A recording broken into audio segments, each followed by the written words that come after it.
I really want to discuss the true value of Palantir, where it's headed, and look at the options together. There's an opportunity in the options market on Palantir that has a good return and is safer than the stock. Yes, I said safer, I'll prove it shortly. Let's analyze Palantir's fundamentals first and then look at the options. Now, there was some quack on the internet who called Palantir a $5 stock. I'm going to completely refute that argument. Palantir, along with the broader disruptive tech sector, has taken a beating lately, but the fundamentals in the market don't really make much sense. Let me explain. Palantir stock has still delivered market-crushing returns since its IPO, beating the S&P 500, the NASDAQ, and ARK Invest flagship ETF, ARKK. The stock has had bad performance lately, and all of a sudden, all of the bears just want to jump in, and you can see that the stock is continuing to sell off. I'm going to do the complete opposite and show you why I'm a contrarian on Palantir and why I expect to make a lot more money than the bears out there. I think things are about to get wild in a good way, and I have 3 reasons why I believe Palantir is a good long-term stock, and then I'm going to show you the specific options, a couple different option strategies that are easy money for Palantir. Number 1, international expansion. US commercial revenue surged by 103% year over year in Q3. The international business is struggling to grow meaningfully,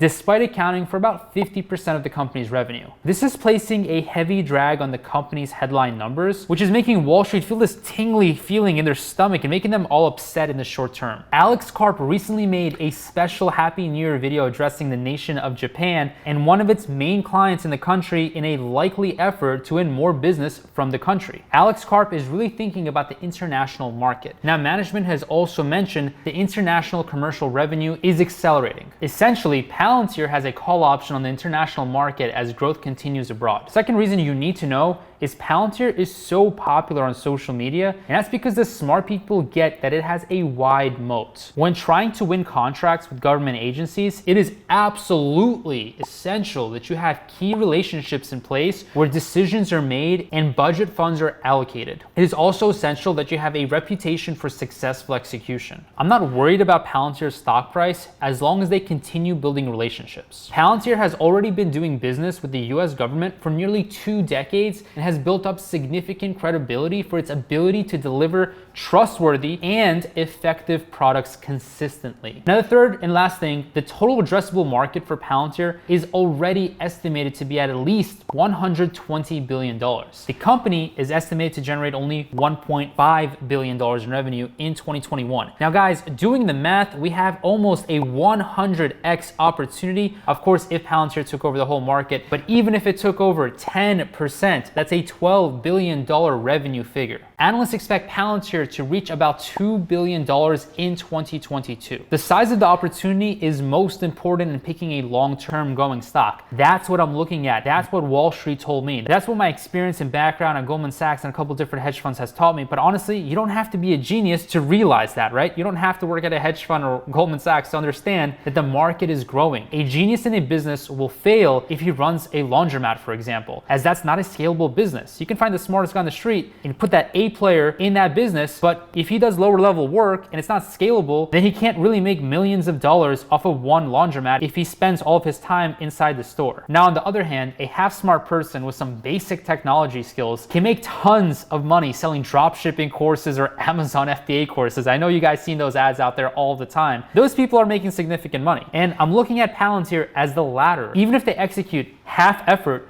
they should win in the decade because the opportunity is huge. Now, the biggest risk for shares of Palantir, as I see it, is continual selling pressure that is a result of profound misunderstanding related to how the firm's business model works in practice. But this wouldn't be the company's fault. It's more so uneducated investors and the fearful, uncertain ones, as well as hedge funds that want just quick money and they're not ready to be patient. With that being said, let's share my screen. I'm going to look at the technical chart real quick, and then I'm going to go over into the option chain. Now, taking a look at Palantir, this stock was over $22 per share, right around $23 per share in the middle of November. And since then, it has only gone down. One leg down, a second level of selling, then continues just to drop and drop and drop more to the current level of $15 per share. But at this level, I feel like things are just too cheap to ignore. The RSI is 26. Yes, if you look at the Bollinger Band has expanded because Palantir is doing unprecedented things. I mean, this stock has fallen to levels that even if I click the 2-year chart, I mean, Palantir wasn't at this level since back in November of 2020. So basically, you're getting a huge discount for the past 13 months. Now, another thing that you'll notice here, when I zoom out to the 2 years, the Bollinger Band is showing that Palantir can fall to around $12 per share, but the upside is $35 because it's currently way under the moving average. It's very low on the RSI. So in my opinion, the risk reward makes absolutely no sense. If you're a bull, this is the time to get in on this stock. I mean, obviously, I'm not a financial advisor. This isn't financial advice. You shouldn't follow exactly what I'm saying. But when I take a look at things, my intuition is usually right. Again, the market can be crazy, so my intuition could be wrong, but let me show you guys some option trades that I'm going to be opening up on Palantir. All right, so here's the options. I'm going to take a look at a few different things. Well, first of all, let's just go out into an expiration date that's going out for next week. So January 28th. I'm going to expand the options and just take a look at, what the statistics are, the Greeks, the volatility, the volume, the open interest. So looking at the volume, 1,700, that's a nice healthy amount. That means so many people are trading Palantir on a regular basis, and the open interest is currently at 1,083. So what that actually tells me is a lot of people are starting to get in on Palantir right now. The open interest is 1,000, but today, 1,700 contracts were traded for the 16 call. That means a lot of people are actually becoming very bullish because the volume is so high for the call option in relation to its history. Now also take a look at implied volatility. Implied volatility is 63. That's about the same volatility as Tesla, which means that Palantir is likely to move a lot. So this option right here is very interesting, the 16 call. Now I want to scroll up to 20. I want to see if anyone is crazy enough to be betting at the $20 level. Now the open interest is actually 11,673, which means previously there were a lot of contracts open, but today there's only 1,000. So what that tells me is more people are bullish on the 16 strike rather than the 20 strike. So obviously that makes sense because 16 is closer to the money. Now I do want to look at some puts. I want to look at the 15 put and see how bearish people are as well. So taking a look here, people are also bearish, and that makes sense because the implied volatility is high and the momentum on the downside is also high. So there's a few things that you can do here.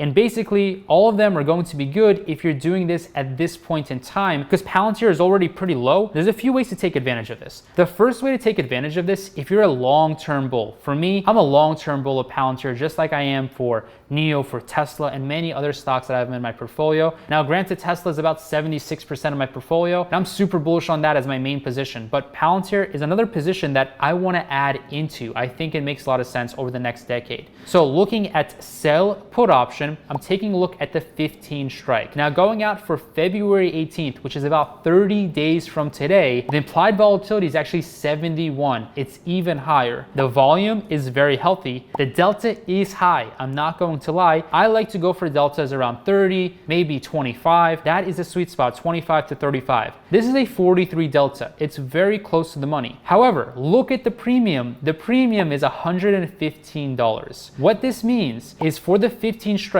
I'm obligating myself if I sell this put option to buy Palantir at 15, but because of the huge premium, my break-even price would actually only be $13.84. That's because I'm collecting $116 on the premium for selling the 15 put. Now, if I take a look right here, the bottom of the Bollinger Band is literally $12.18. So buying the stock at around $13.85 would be a very good deal if I view Palantir as a $20, $25, and $30 stock in the next 12, 24, and 36 months. I'm looking for Palantir to potentially double to about $30 over the next 3 years. So that's strategy number one, selling a put option at the 15 strike. Now, I do want to look at the 14 strike because for the folks out there that want to be even more safe, but still collect a lot of premium, you can just sell a lower strike. So you can sell the 14 strike and collect $74. This is still about a 5% return. I actually believe it's slightly higher than 5% over the next 30 days, which would be an annualized return of about 60%. In fact, higher than 60%. The total volume right now is 231 and the implied volatility is 73. So still a very good option. Now, I do also want to look at covered calls. These are super simple to use. Anyone with $1,500 can run a strategy like this. Basically, what this would look like is you buy 100 shares of Palantir, costs you $1,500, and then sell monthly covered call options at the 16 strike, collecting $90 a month. I mean, that's not bad. It'll basically get your utilities paid. Now guys, don't forget you can follow all my buys and sells and watch me beat the market in 2022 by submitting an application for my private community down below. It's the first link. I'd love to help you get crazy results in 2022 by following all my trades and being part of my coaching on Mondays and Wednesdays. If you want to know how to sell covered calls on a deeper level and master them, then I have the perfect video for you right here.